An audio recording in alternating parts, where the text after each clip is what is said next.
മനസാക്ഷിയെ ഞെട്ടിച്ച ഡോക്ടർ വന്ദന ദാസ് കൊലക്കേസിൽ ശിക്ഷാവിധി ഇന്ന്. കൊല്ലം അഡീഷണൽ സെഷൻസ് കോടതിയാണ് വിധി പറയുക. പ്രതി സന്ദീപിന് പരമാവധി ശിക്ഷ നൽകണമെന്നതാണ് പ്രോസിക്യൂഷന്റെ വാദം. 2023 മെയ് 10 കൊട്ടാരക്കര താലൂക്ക് ആശുപത്രിയിൽ വെച്ച് ഡോക്ടർ വന്ദനാദാസിനെ സന്ദീപ് ക്രൂരമായി ആക്രമിച്ച് കൊലപ്പെടുത്തിയത്. കേസിൽ കഴിഞ്ഞ ദിവസം പ്രതി കുറ്റക്കാരനാണെന്ന് കോടതി കണ്ടെത്തിയിരുന്നു. ഇന്ന് ശിക്ഷാവിധിയാണ്. പ്രതിക്ക് പരമാവധി ശിക്ഷ നൽകണമെന്നതാണ് പ്രോസിക്യൂഷൻ വാദം.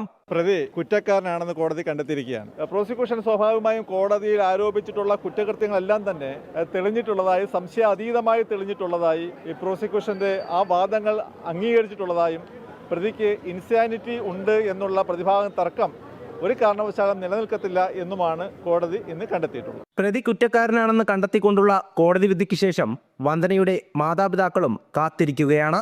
ഇനി മറ്റൊരാൾക്കും ഈ അവസ്ഥ ഉണ്ടാവരുത് എന്നതാണ് അവരുടെ പ്രാർത്ഥന. നമുക്ക് സംഭവിച്ചതെന്ന് പറഞ്ഞാൽ ഒരു തീരാ നഷ്ടം. നമുക്ക് വേറെ ആരുമില്ല, ഞങ്ങൾക്ക് വേറെ ലക്ഷ്യമില്ല, ഒന്നുമില്ല. അപ്പം അത് അങ്ങനെ ഒരു അനുഭവത്തിലാണ് ഞങ്ങൾ ഇരിക്കുന്നത്. ഞങ്ങൾക്ക് വേറെ അതിനാണ് ഞങ്ങൾ ഇത്രയും നാൾ 2 വർഷവും 10 മാസവും 7 ദിവസവും ഞങ്ങൾ കേസിൻ്റെ പുറകെ നടന്നത്. കേസിന്റെ നടപടികൾ തുടർന്നു വരവേ പ്രതി സന്ദീപിനെ മാനസിക രോഗിയാക്കാനും ശ്രമമുണ്ടായിരുന്നു. അതിന് പിന്നിലെ ഉദ്ദേശമെന്താണെന്ന് സ്പെഷ്യൽ പ്രോസിക്യൂട്ടർ പ്രതാപ് ജി പടിക്കൽ വ്യക്തമാക്കി. ജയിലിൽ കഴിയവേ പ്രതി മനോരോഗ വിദഗ്ധർക്ക് മറുപടി നൽകുന്നതിലേക്കായി പുസ്തകങ്ങളും വായിച്ചു പഠിച്ചിരുന്നു.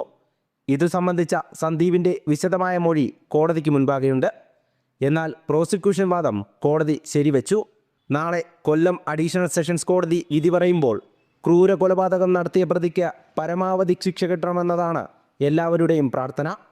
ജനം, കൊല്ലം.